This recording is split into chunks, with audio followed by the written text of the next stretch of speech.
Hello friends, welcome to Maths Mantra. दोस्तों, आज हम लोग टाइम एंड वर्क से रिलेटेड कुछ क्वेश्चंस को देखेंगे और पूरा कॉन्सेप्ट सीखेंगे। पूरे बेसिक से ही हम लोग चलेंगे, ठीक है। तो चलिए फर्स्ट नंबर क्वेश्चन से स्टार्ट करते हैं हम लोग। देखिए फर्स्ट नंबर में क्या बोल रहा है, A can do a piece of work in 6 days and B in 9 days. देखिए ए किसी काम को 6 डेज में कर रहा है और बी 9 डेज में कर रहा है। उसके बाद देखिए आगे question, how many days will both take together to complete the work. अब दोनों साथ मिल करके उस काम को कितने दिन में करेंगे। तो पहले टोटल काम तो निकाल लें, टोटल वर्क तो निकाल लें कि ए कितना काम कर रहा है 6 डेज में और बी 9 डेज में कितना काम कर रहा है। टोटल वर्क निकाल लेते हैं। तो देखिए टोटल वर्क क्या हो जाएगा, इन दोनों का एलसीएम जब हम लेंगे तो टोटल वर्क आ जाएगा। देखिए इन दोनों का एलसीएम 6 और 9 का एलसीएम लेंगे तो देखिए कितना आ जाता है, 18 हो जाएगा और यही टोटल वर्क हो गया। अब देखिए टोटल वर्क यानी 18 यूनिट ए 6 डेज में कर रहा है, तो वन डे में कितना काम करेगा ए। तो देखिए 18/6 यानी 3 यूनिट काम करेगा और यही इफ़िशियंसी हो जाएगा ए का, ठीक है। अब देखिए बी का इफिशियंसी हम निकालेंगे तो 18/9 2 आ गया, 2 यूनिट हो गया। अब इसके बाद देखिए क्या करना है कि how many days will both take together to complete the work, यानी दोनों साथ में मिल करके इस 18 वर्क को कितने दिन में करेंगे। तो देखिए क्या करिए, यहाँ पे टोटल वर्क डिवाइड बाय दोनों की इफिशियंसी को प्लस करके यहाँ लिख देंगे, ठीक है। यानी दोनों एक एक दिन में कितना काम कर रहे हैं तो दोनों को प्लस कर देंगे इक्वल टू 5 यूनिट, इसी से 18 को डिवाइड कर देंगे तो हमारा आंसर आ जाएगा। देखिए 5 से यहाँ डिवाइड कर दिए, ये भी यूनिट है 18 यूनिट और 5 यूनिट इक्वल टू 3.6 डेज हो जाएगा ये, ठीक है। यानी 3.6 डेज में ए और बी दोनों मिल करके 18 यूनिट वर्क करेंगे। देखिए सी नंबर है आंसर, ठीक है। देखिए अगला प्रश्न देखेंगे। अब देखिए सेकेंड नंबर क्वेश्चन में क्या बोल रहा है, A can finish a piece of work in 18 days and B can do the same work in half of the time taken by A. देखिए half of the time taken by A, यानी A 18 days में कर रहा है तो B 9 days में उस काम को करेगा। तो देखिए ए 18 डेज में किसी काम को कर रहा है और बी 9 डेज में करेगा, ठीक है। अब आगे क्या बोल रहा है, then working together what part of the same work they can finish in a day. यानी एक दिन में दोनों मिल करके टोटल काम का कितना पार्ट कर पाएंगे वो निकालना है। पहले क्या करिए, पिछले क्वेश्चन में जैसे हम लोग किए थे टोटल वर्क पहले निकाल लीजिए। टोटल वर्क क्या हो जाएगा, इन दोनों का एलसीएम लेकर के टोटल वर्क निकालेंगे। तो देखिए 18 और 9 का एलसीएम 18 ही हो जाएगा, ये टोटल वर्क हो जाएगा। अब क्या करिए, इसके बाद इफ़िशियंसी निकाल लीजिए ए और बी दोनों का।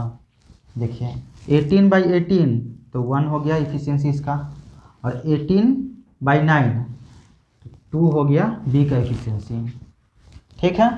अब देखिए एक दिन में ए 1 यूनिट काम कर रहा है, बी 2 यूनिट काम कर रहा है, तो दोनों मिल करके कितना यूनिट काम करेंगे, दोनों को प्लस कर दीजिए इक्वल टू 3 यूनिट काम करेंगे एक दिन में।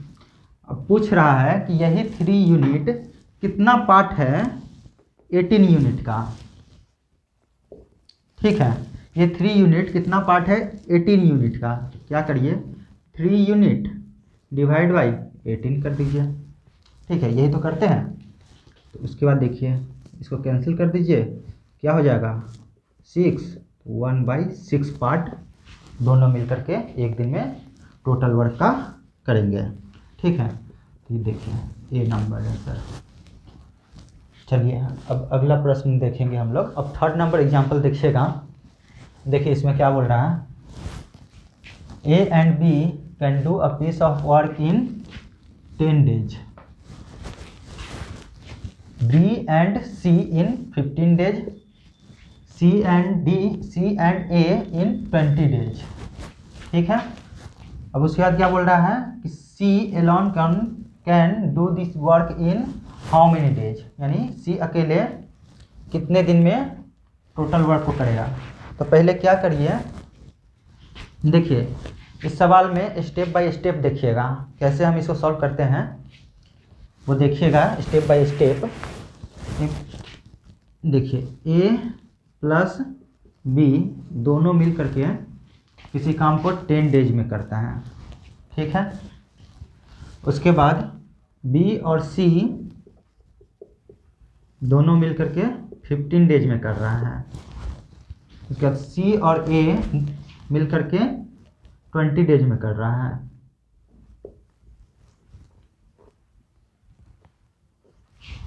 देखिए पहले तो टोटल वर्क निकाल लीजिए इसका, टोटल वर्क है कितना। ठीक है, तो टोटल वर्क कैसे निकालेंगे, तीनों का एलसीएम लेकर के निकालेंगे। ठीक है, तो देखिए टोटल वर्क एलसीएम लेंगे तो टोटल वर्क क्या हो जाएगा, 10, 15, 20 का एलसीएम 60 हो जाएगा। यही टोटल वर्क हो गया। अब क्या करिए, ए और बी का इफ़िशियंसी निकाल लीजिए, बी और सी का इफ़िशियंसी निकाल लीजिए और सी और ए का इफ़िशियंसी निकाल लीजिए। ठीक है, तो कैसे हम निकालेंगे, देखिए total work divide by number of days, A और बी कितने दिन में इस टोटल वर्क को काम कर रहे हैं, यानी इफ़िशियंसी एक तरह से एक दिन का वर्क। ठीक है, देखिए इफ़िशियंसी कैसे होगा, 60/10 यानी 6, 60/15 4, 60/20 कितना हो गया 3, यानी ये टोटल वर्क 60 यूनिट है। देखिए कभी कभी भूल जाते हैं यूनिट लिखना, तो आप लोग समझ जाइएगा, ठीक ना। और ये 6 यूनिट है, ये 4 यूनिट है और ये 3 यूनिट है। ठीक है, ये कंसीडर करके चलिएगा कि ये 60 यूनिट ही है। ठीक है, अब देखिए यहाँ से सबका अलग अलग एफिशिएंसी अलग अलग निकाल लीजिए। तो वो कैसे निकालेंगे, देखिए हमारा काम तो है यहाँ पर सी का सिर्फ निकालना। सी का अगर इफिशियंसी हमको मिल जाएगा तो हम 60 को इसकी इफिशियंसी से डिवाइड कर देंगे तो हमारा नंबर ऑफ डेज मिल जाएगा। तो देखिए यहाँ पर मोटिव है कि यहाँ पर यही सी का निकालना है इफिशियंसी।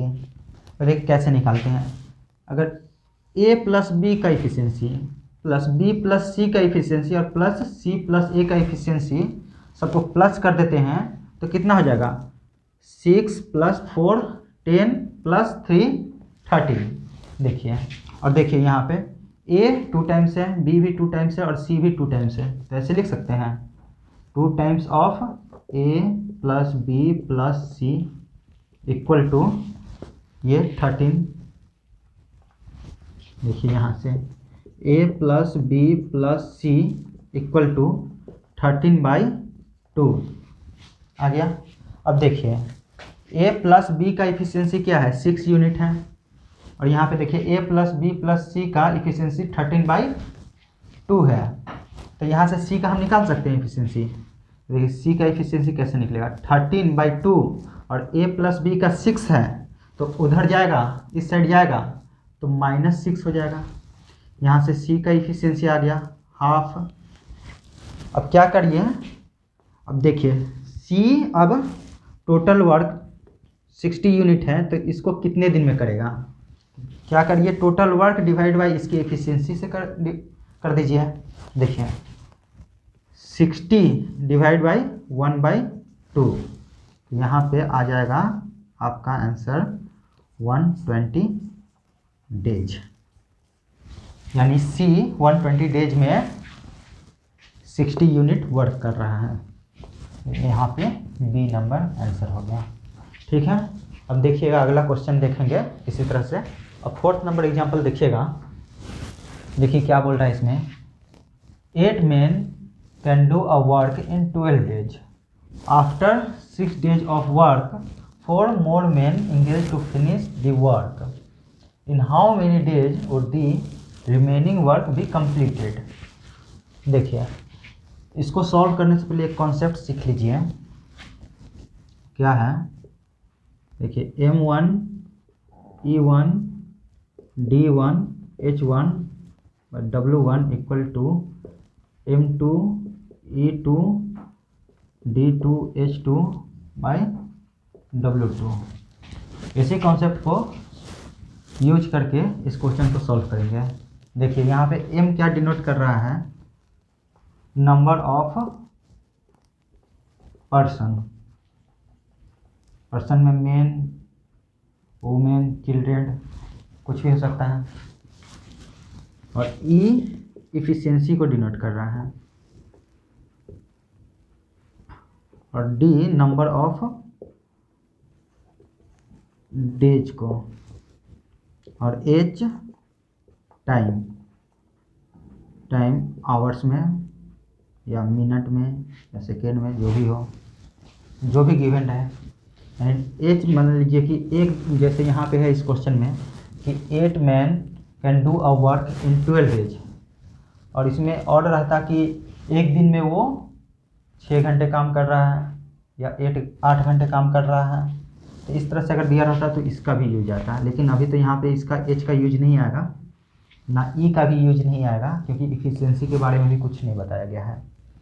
यहाँ पे हमारे पास एम का सिर्फ यूज आएगा और डी का यूज करना है, और डब्लू वर्क है,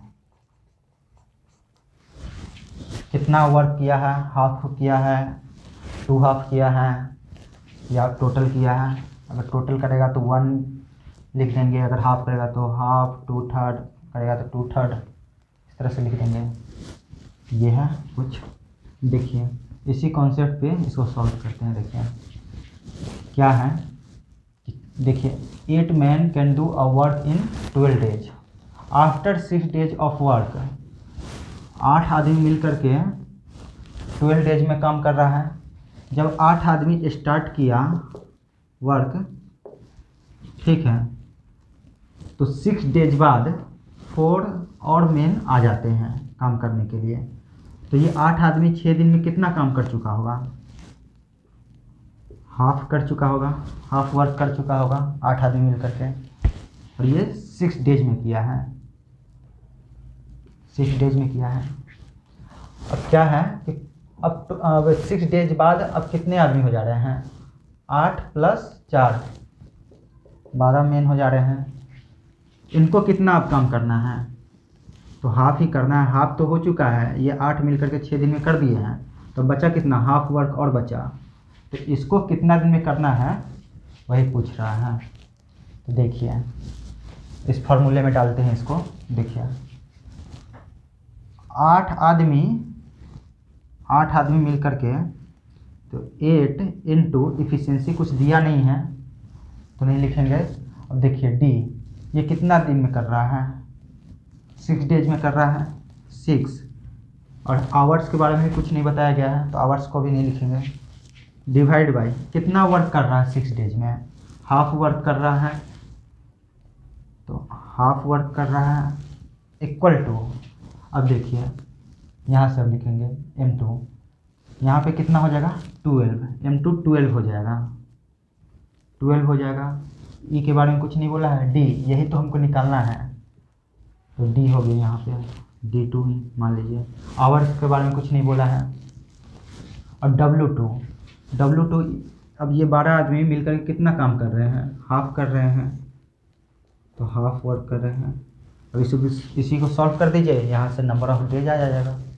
तो देखिए हाफ वर्क नीचे नीचे कैंसिल हो गया, यहाँ से 6 और 12 2 बार में कैंसिल हो गया। अब 2 को इसके नीचे लेकर के आ जाइए, तो D2 हो गया आपका 8/2 इक्वल टू 4 डेज हो गया। C number option. देखिए, चलिए, होप आप लोगों को समझ में आया होगा। तो अगर कहीं नहीं समझ में आया हो तो आप लोग कमेंट करिएगा और बताइएगा मुझे कि हाँ सर यहाँ पे समझ में नहीं आया है। तो मिलते हैं अब नेक्स्ट क्लास में, कुछ इसी कॉन्सेप्ट पे और सारा क्वेश्चन और बहुत सारा क्वेश्चन लेकर के आएंगे नेक्स्ट क्लास में। तो आप लोग देखिएगा उस वीडियो को। तब तक के लिए थैंक यू।